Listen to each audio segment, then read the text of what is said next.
So yan, good morning mga kababayan, at nandito naman tayo ngayon sa PB Team House at kahapon pa tayo ngayon dumating dito. So ngayong araw magtrabaho naman po tayo dito mga kababayan. Yung mga poste ay ituwid na natin. So yung grahe tapos na po nasintadahan, ang kulang na lang doon yung panambak, at nag-order tayo ng panambak kay Sir Paul. At ngayon pa yun, ngayon pa siguro yun orderin ni Sir Paul. So yun na lang po yung kulang mga kababayan. So ngayon ang gagawin namin, tapping at saka yung pagtuwid ng mga poste.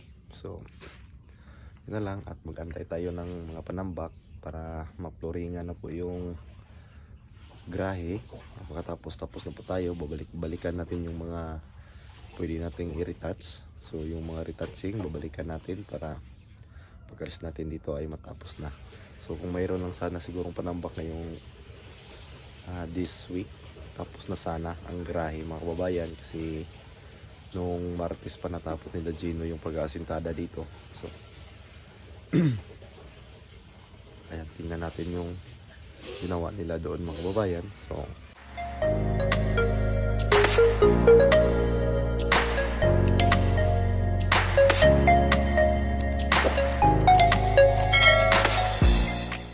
ayan, ito kailangan pa itong may saging pa ditong tumubo.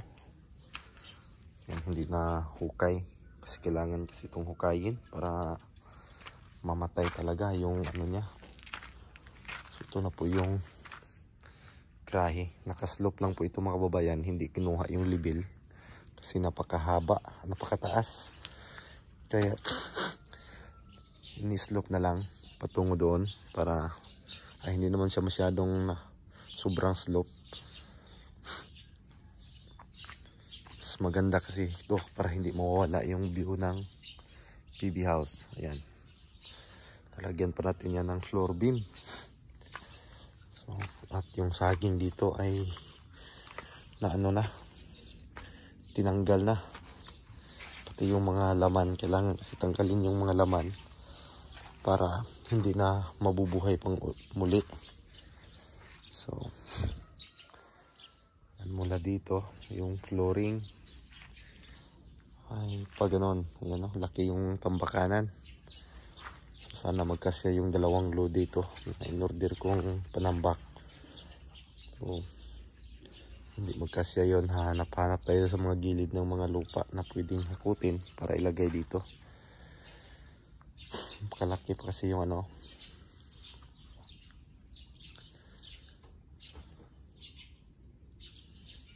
ayan, at yung gagawin ko ngayon dito, ituwid natin itong mga poste na to para maganda na po siya tingnan.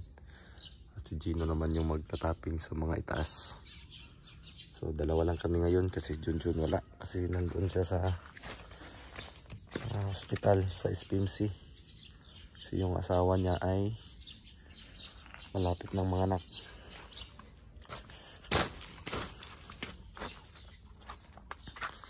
So yan, sliding natin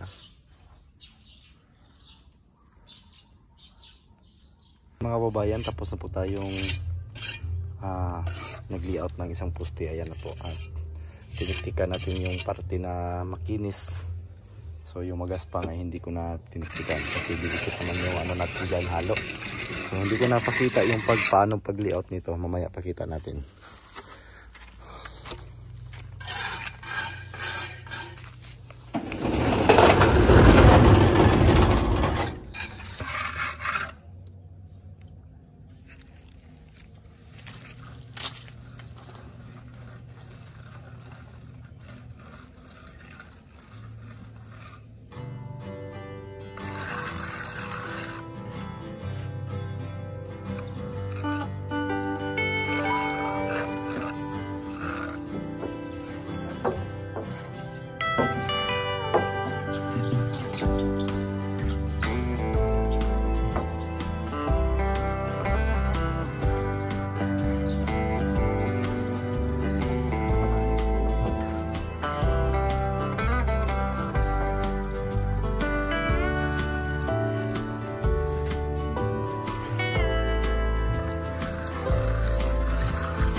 tubig.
So magandang hapon mga kababayan, yan lang po yung nakaya natin ngayong araw. So bali 4 na pusti yung natapos ko.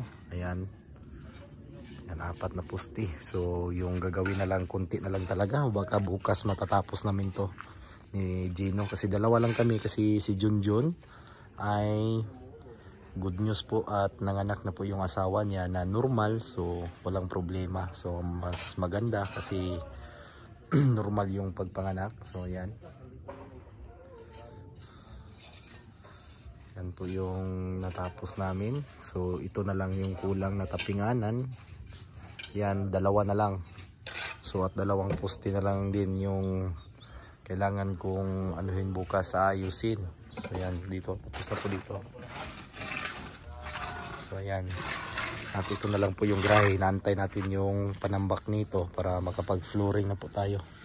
So yun mga babayan, at madali na lang po ito. So matatapos na po talaga at abangan na ang cutting ribbon ng bahay na ito or house blessing. So yan. Yun mga kababayan, magandang hapon po sa inyong lahat. At yun lang po yung nakayana natin ngayong araw. So yung ginawa namin, yung pag-aayos ng mga poste, ayan, yan po yung inaayos natin. So bali 4 na poste yung natapos ko ngayong araw. At si Gino naman ay nagtatapping. So ayan, nakikita niyo po at napakalinis na pong tingnan. Kahit rough finish po yun. Rough finish po itong ano natin, pader. So maganda talaga pag natapingan sa itaas. Kasi straight po siya. Kasi naka ano po yan, may linsa. At malinis po siyang tignan. So yan. Pati yung mga poste, matuwid ng mga poste natin. So 2 poste na lang talaga yung natitira at 2 expand yung kailangan tapingan pa bukas. So yung pinakababa yung 2. So at ang susunod natin itong grahe. So malapit na talaga tayo mga kababayan sa mga nagtatanong kung tapos na ba yung gawain natin dito. So hindi pa siya natatapos, gawa ng may garahe pa, may garage pa tayong aayusin. So kaya tayo nandito ngayon at para mabilis ang yung paggawa. Kasi 2 lang kami ngayon ni Gino. Si Junjun ay wala kasi nanganak po yung asawa niya. So yan, yung mga poste na yan ay natuwid na natin. Kunting kimbot na lang po ito mga babayan. Bukas matatapos na namin to. Hindi na to abutan ng 1 araw. Bukas matatapos na po ito. So naantay ko lang po yung ano dito, panambak ng grahe. Ang gagawin dito pagkatapos namin doon, ang gagawin namin dito is yung maglalagay ako ng kumbaga floor beam dito sa mga seats bin na yan. Nakikita ninyo ayan. At wala pa yung floor beam. So lalagyan natin para magiging matibay po yung flooring natin dito sa grahe. Kasi nga parkinganan po ito. So kailangan natin matibay-tibay kasi sasakyan baka tawag doon, baka lumunod or yung bumaba yung flooring natin kung manipis. So yun po yung gagawin natin. So kulang pa to. So order tayo ng panambak dito para kasi pwede na yung madiretso yung sasakyan kung sakaling may panambak na dumating. So hindi na tayo maghakot pa ng malayo kasi pwede naman madiretso dito kasi matigas na po itong flooring natin dito sa may harapan ng gate. So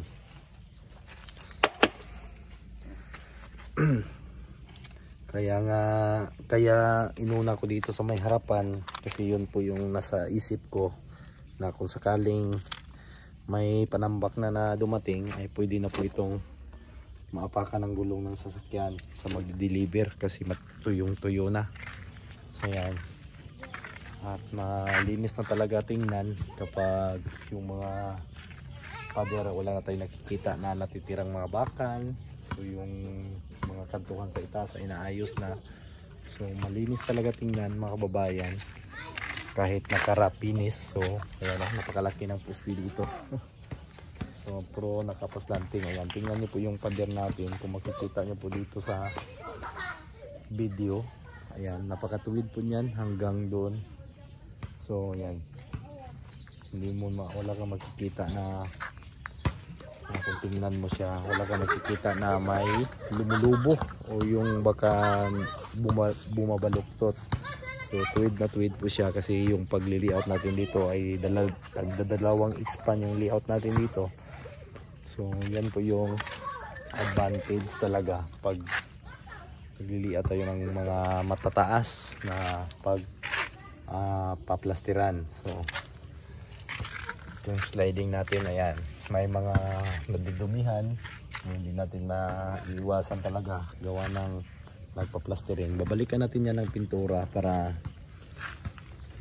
pag kumbaga turnover o yung pag house blessing, malinis po yung